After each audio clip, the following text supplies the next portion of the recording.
بسم اللہ الرحمن الرحیم۔ السلام علیکم، ویلکم ٹو نیو ولاگ۔ میں ہوں غلام مرتضیٰ اور آپ دیکھ رہے ہیں میرا یوٹیوب چینل غلام مرتضیٰ 007۔ ناظرین، آج کی ویڈیو ہے شیطان اور ایک عابد کے عنوان سے۔ ویڈیو پوری دیکھیں، مجھے امید ہے آپ کو ویڈیو پسند آئے گی۔ اگر پسند آئے تو چینل کو لازمی سبسکرائب کر دیں، ویڈیو کو لائک اور شیئر کر دیں۔ شیطان اور ایک عابد۔ بنی اسرائیل میں ایک بہت بڑا عابد تھا۔ اس کے زمانہ میں 3 بھائی تھے جن کی ایک نوجوان بہن تھی۔ اتفاقاً بھائیوں کو کہیں لڑائی پہ جانا پڑا۔ ان کو کوئی ایسا شخص نظر نہ آیا جس کے پاس بہن کو چھوڑ کر جائیں اور اس پر بھروسہ کرے، لہٰذا تینوں بھائیوں نے اس امر پر اتفاق کر لیا کہ بہن کو عابد کے پاس سپرد کر جائے۔ ناظرین، عابد وہ ہوتا ہے جو عبادت کرنے والا ہوتا ہے، عبادت گزار ہوتا ہے۔ وہ عابد ان کی نظر میں تمام بنی اسرائیل میں پرہیزگار تھا۔ چنانچہ وہ بہن کو لے کر اس عابد کے پاس آئے اور درخواست کی کہ جب تک ہم لڑائی سے واپس نہ آئیں ہماری بہن آپ کے سایہ عاطفت میں رہے۔ عابد نے انکار کیا، ان پر اور ان کی بہن سے خدا کی پناہ مانگی، لیکن تینوں بھائیوں نے اصرار کیا اور آپ اس شرط پر مان گیا کہ اپنی بہن کو میرے عبادت خانہ کے سامنے کسی گھر میں چھوڑ جاؤ۔ چنانچہ تینوں بھائیوں نے ایسا ہی کیا اور اپنی بہن کو عابد کی عبادت خانہ کے سامنے ایک گھر میں لا اتارا اور خود چلے گئے۔ وہ لڑکی عابد کے قریب ایک مدت تک رہتی رہی۔ عابد اس کے لیے کھانا لے کر چلتا تھا اور اپنے عبادت خانہ کے دروازے پر رکھ کر کواڑ بند کر لیتا تھا اور اپنے اندر واپس چلا جاتا تھا اور لڑکی کو آواز دیتا تھا کہ وہ اپنے گھر سے آ کر کھانا اٹھا کر لے جائے۔ کچھ دنوں کے بعد شیطان نے عابد کے دل میں یہ خیال پیدا کیا کہ لڑکی دن کو اپنا کھانا لینے کے لیے گھر سے نکلتی ہے، کہیں ایسا نہ ہو کہ کوئی اسے دیکھ کر اس پر دست اندازی کرے اور اس کی عصمت خراب ہو۔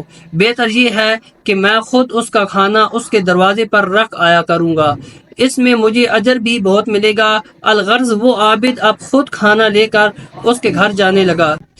کچھ دنوں کے بعد شیطان پھر اس کے پاس آیا اور اس بات پر ابھارا کہ اگر تم اس لڑکی سے بات چیت کیا کرو تو لڑکی کی وحشت دور ہوگی اور یہ بڑا نیک کام ہوگا۔ چنانچہ وہ عابد اب اس لڑکی سے کلام بھی کرنے لگا اور اپنے عبادت خانہ سے اتر کر اس کے گھر جانے لگا اور دن بھر باتیں کرنے لگا۔ وہ دن کو لڑکی کے پاس رہتا اور رات کو اپنی عبادت خانہ میں آ جاتا۔ کچھ عرصہ کے بعد شیطان نے عابد پر لڑکی کی خوبصورتی کا جال پھینکا اور ایک روز عابد نے لڑکی کے زانوں اور رخسار پر ہاتھ مارا۔ اس کے بعد شیطان برابر اسے اکساتا رہا حتیٰ کہ اسے اس سے ملوث کر دیا۔ لڑکی نے ایک لڑکا جنا۔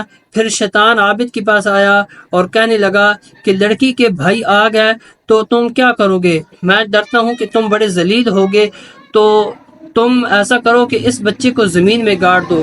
عابد نے ایسا ہی کیا۔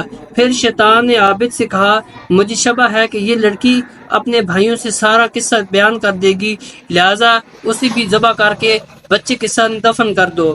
الغرض عابد نے بچے کے ساتھ لڑکی کو بھی ذبح کر کے دفن کر دیا اور خود عبادت خانہ میں جا کر عبادت کرنے لگا۔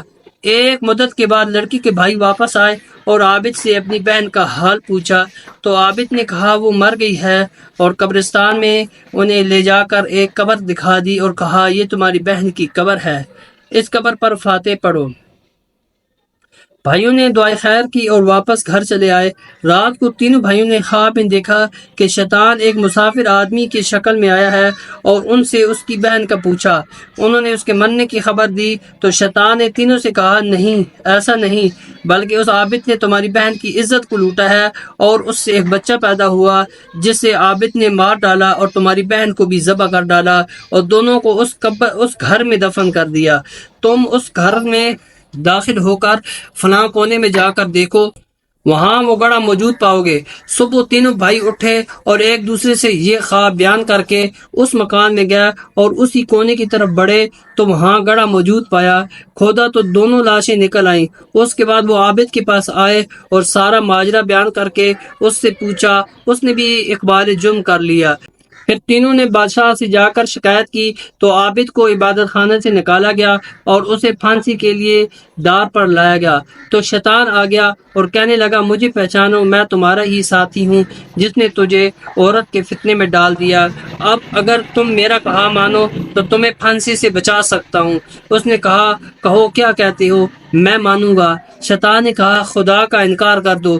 چنانچہ عابد بدبخت نے خدا کا انکار کر دیا اور کافر ہوگا۔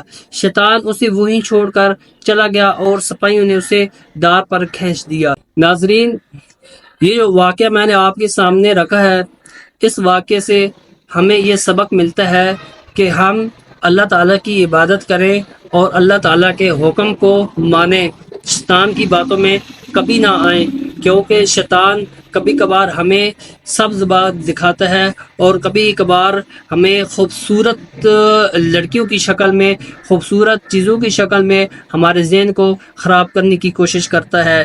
یہ دنیا کی زندگی عارضی ہے، تو اس دنیا کی زندگی میں اپنے اللہ کے، اپنے رسول کے حکم کی نافرمانی نہ کریں۔ اگر کوئی اس طرح کا واقعہ ہو بھی جائے تو اپنے رب سے صدقے دل سے معافی مانگے، اللہ تعالیٰ ضرور قبول کرنے والا ہے۔ لیکن اگر خدا کی ذات کا انکار ہو گیا تو ساری زندگی جو اس دنیا میں گزری ہے وہ بھی خراب، اور آخرت وہ بھی جہنم میں گزرے گی۔